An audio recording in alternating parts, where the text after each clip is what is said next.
और इस वायरस ने एक बार फिर देश में दहशत फैलाना शुरू कर दिया है। ऐसा लगता है रोज वायरस संक्रमण के नए आंकड़े लोगों को डरा रहे हैं। 13 अप्रैल को हिंदुस्तान में कोरोना का मीटर 11,000 वाली फिगर को भी पार कर गया। आंकड़े शॉकिंग हैं, सन्न करने वाले हैं। 24 घंटे में 11,109 मामले सामने आए। कोरोना की वजह से देश भर में 29 मौतें दर्ज की गईं। अब एक्टिव केस भी 50,000 के करीब पहुंच गए। अस्पतालों को निर्देश दिए गए हैं कि अपने यहाँ भी मास्क का इस्तेमाल कराएं लोगों से, और साथ ही जो भी पेशेंट हमारे RT-PCR से पॉजिटिव आ रहे हैं उनके सीक्वेंसिंग के लिए KGMC में भेजा जाए। अलर्टनेस हमारी जारी है। इससे पहले पिछले साल 5 सितंबर को 49,000 से ज्यादा एक्टिव केस थे। जहां तक 11,000 वाले नए मामलों का सवाल है तो इसमें से 7,000 से ज्यादा केस सिर्फ 5 राज्यों में देखे जा रहे हैं। केरल में नए मामलों की संख्या 3,000 के मीटर को पार कर गई। दिल्ली में गुरुवार को 1,500 से ज्यादा केस सामने आए थे। महाराष्ट्र में भी कोरोना के नए मामले 1,000 के आंकड़े के बैरियर को क्रॉस कर गए।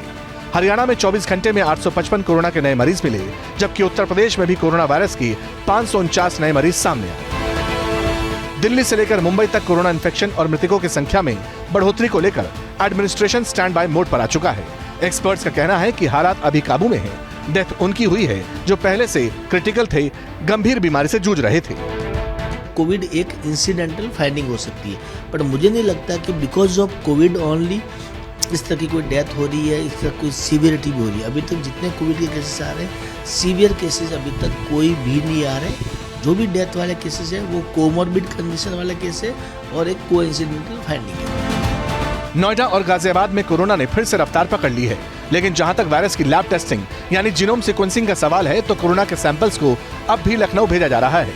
ऐसा नहीं है कि यहाँ फैसिलिटी नहीं है। ग्रेटर नोएडा में बीते साल 2 करोड़ की लागत से जीनोम सीक्वेंसिंग लैब बनाई गई थी, लेकिन फिलहाल ये यूज में नहीं है।